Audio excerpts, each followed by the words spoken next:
तीन स्ट्रेटम, तीन स्तर से हम प्रेरित होते हैं, कर्म करते हैं।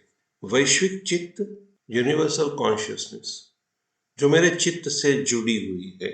मेरा चित्त उसी वैश्विक चित्त के का एक यूनिट है।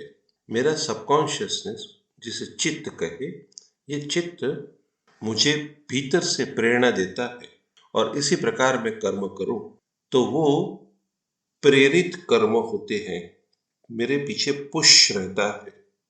ये जो कर्म है वो मेरे स्वभावगत, मेरे हृदय की आवाज के अनुसार ऐसे कर्म है जो मुझे बारी बारी एक दिशा पर ले जाते हैं।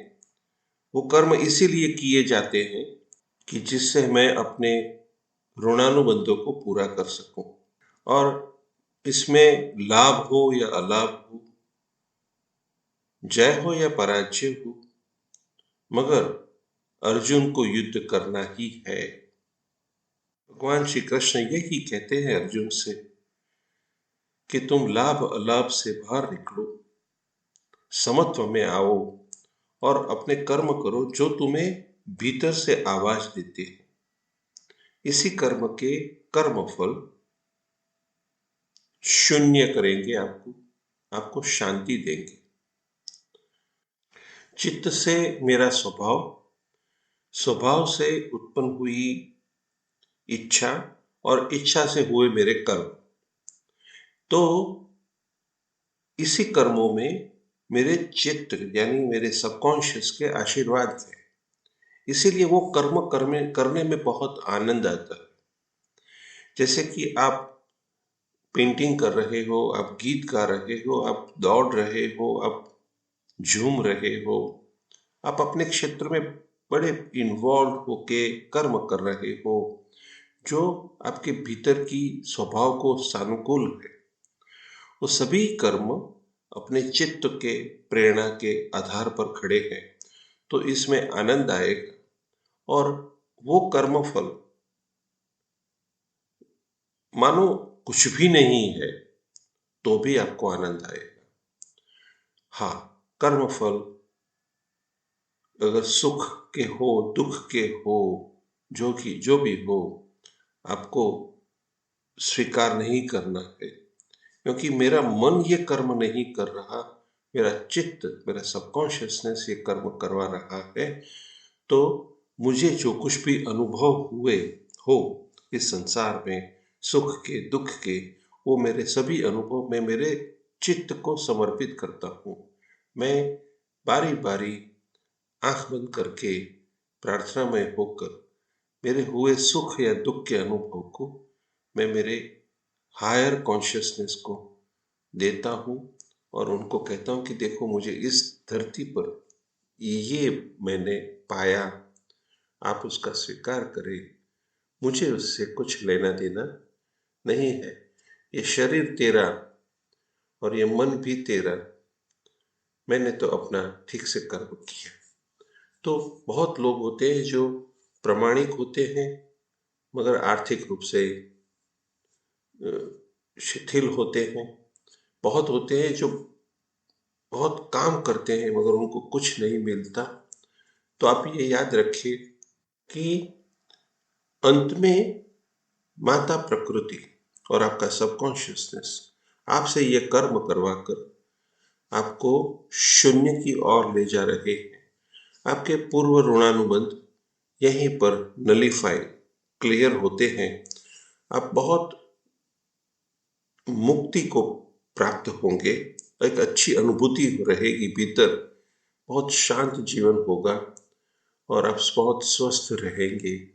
ये बताता है कि माता प्रकृति ने आपसे कर्म करवाया और इस कर्म के बाद में धन संपत्ति ना मिले, कीर्ति ना मिले, मगर भीतर एक बड़ी शांति का आनंद रहता है। एक दूसरा भी रास्ता है और वो है मैं मेरे मन से कर्म करूं। मेरे सामने ये पूरा विश्व खड़ा है, हजारों लोग हैं, मेरे मित्र हैं, मेरे सगे स्नेही हैं। मैं आकार लेकर, देहाकार लेकर मैं खड़ा हूं। मैं आत्मस्वरूप और ये अभी देह में आया और देह को संचालित करने के लिए मुझे भगवान ने मन दिया।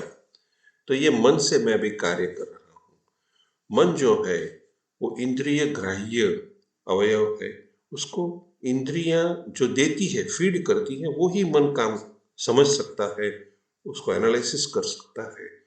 तो जो समाज, जो संसार मेरे सामने है, उसमें मेरा मन अपनी इच्छा, अपने स्वार्थ, अपने लाभ, अपने मुझे क्या चाहिए, ये भाव, और इसी भाव से मन इस संसार में प्रवेश करता है। जैसे एक छोटा बालक शाम को खेलने जाए, फिर वो जो कुछ भी करेगा वो अपने मन से करेगा।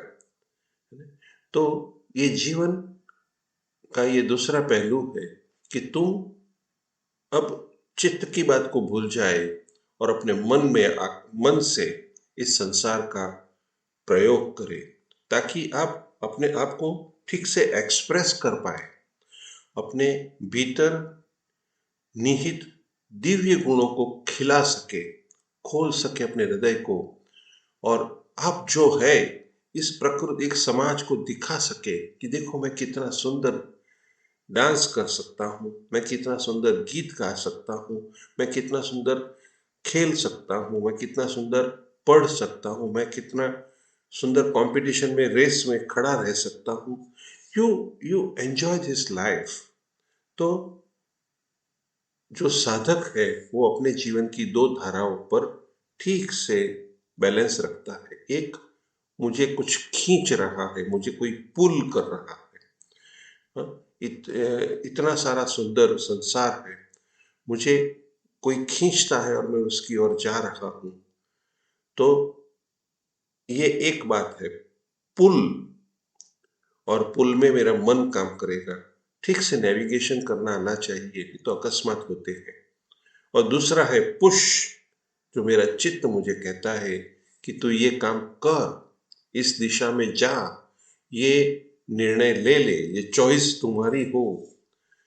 तो इस दोनों के रूप में, एक से जो मन काम करता है उससे कर्म फल बनते हैं, प्रारब्ध बनते हैं, और चित्त जो करता है उससे प्रारब्ध कम होते हैं, शांति मिलती है। और दोनों के जो कर्म फल है, आपको उसे अपनी माता प्रकृति यानी अपने सबकॉन्शियस से या दैवी शक्तियों से आपको उसको वापस दे देना है, क्योंकि इसमें से मेरा कुछ नहीं।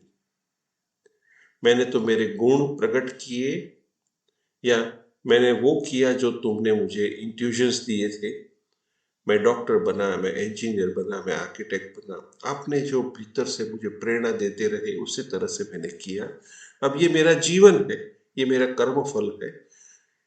सुख दुख मेरे नहीं, लाभ अलाभ मेरे नहीं, जय पराजय मेरे नहीं, जो सो है वो तोर, ये सभी तुम्हारा है।